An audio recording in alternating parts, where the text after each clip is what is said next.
Good morning, Apollo Baptist Church, and all who are watching this vlog. This is Monday, July 5th. Yesterday we had a great day of worship. God did some great things in people's lives. We are so blessed. It's been a great weekend. In our reading plan, we are now in the book of 1 Corinthians. And last week, we started the book with chapters 1, 2, and 3. And I encouraged you to look at the Bible Project overview of 1 Corinthians. I don't know if any of you did that, but it really is a good resource. Well done, easy to watch because it's so animated. And so if you have time, you might go back and look at that. The Bible Project overview of 1 Corinthians. And it's a YouTube video, and you can watch it on YouTube. They have their own website as well. You can watch it on their website. God-centered Bible, good Bible scholars. Anyway, what you learned in those first three chapters is that the church at Corinth started out, they came to Christ, and they were blessed beyond measure with everything that God had given them, gifted them. But they really began to be influenced by some bad influences, and they began to have major divisions in their church. And they were characterized not by maturity, but by childishness. Children like to form cliques. Children like to have little groups, and they find great security in their group. And in order to add to their security in their group, they put all the other groups down. They criticize the other groups. They find fault with the other groups. And, and so they just make much of their differences and hurt the other. Very, very childlike, childish, and very not mature. So in chapter 4, let me read the last 3 verses of chapter 3. So, don't boast about following a particular human leader, for everything belongs to you, whether Paul or Apollos or Peter or the world or life or death or the present or the future. Everything belongs to you, and you belong to Christ, and Christ belongs to God. And then he goes from there into chapter 4. So, look at Apollos and me as mere servants of Christ, who have been put in charge of explaining God's mysteries. Now, a person who is put in charge as a manager must be faithful. As for me, it matters very little how I might be evaluated by you or by any human authority. So he's talking about their childish cliques and how some of them liked Paul, but some of them liked Apollos. And they would say bad things about Paul if they were in Apollos's group. And so he says, as for me, it matters very little how I might be evaluated by you or by any other human authority. I don't even trust my own judgment on this point. In other words, I look at myself, I probably could miss it. I don't trust myself.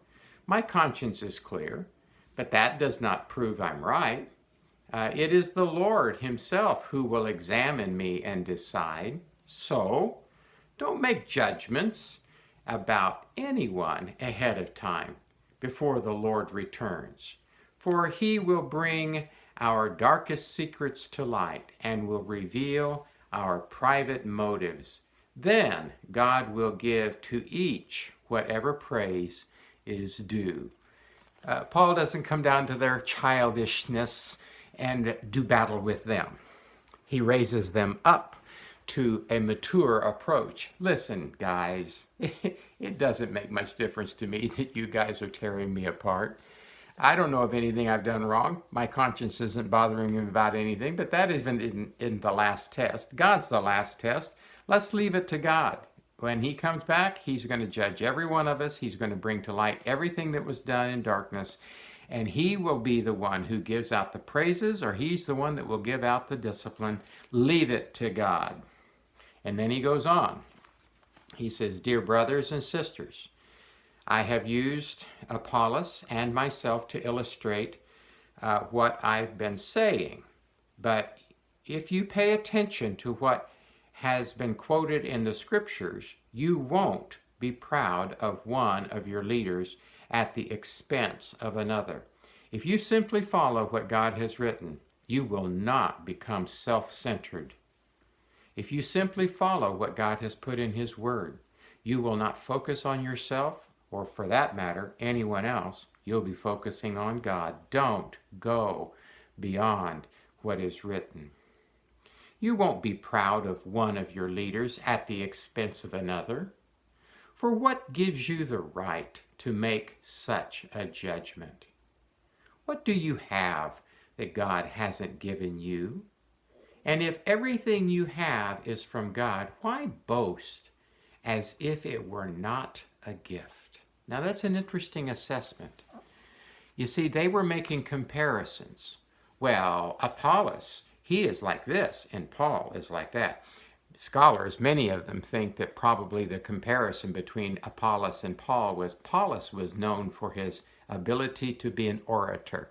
He was a silver-tongued speaker. He could speak and the stars would fall out of heaven. Paul, supposedly, not so much. He wasn't a good speaker. Interesting. Maybe he was, but history would indicate probably not. And so he says, what gives you the right to make such a judgment? What do you have that God hasn't given you? In other words, if you have an ability that someone else doesn't have, why do you beat them up as if they should have it? What do you have that wasn't given to you? If you have an ability, do you think that you came to that yourself? No. He says that, what do you have that God hasn't given you? And if everything you have is from God, why boast as though it is not a gift? In other words, if you do have an ability, be grateful for it.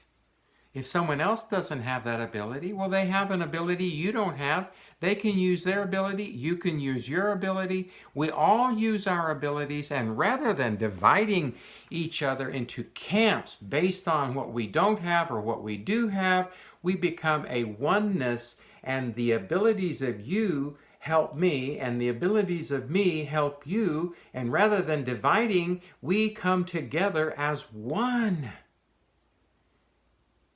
Oh, that is so applicative today. We have so many things in our local assemblies, our local churches that divide us. And God wants us to be one.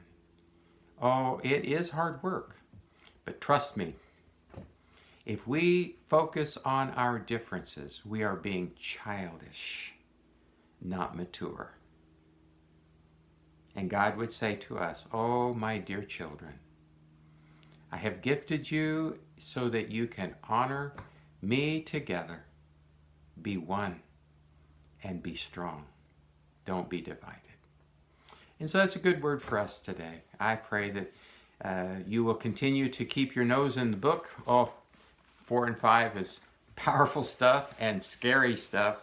There was a lot of stuff going on in their church that you go, what? Yeah, that's right.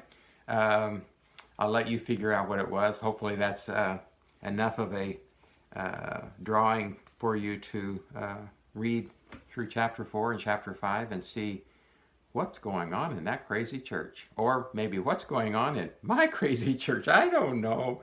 But God makes it good, and God is there to finish what he started. And I am so glad for that. Love you guys.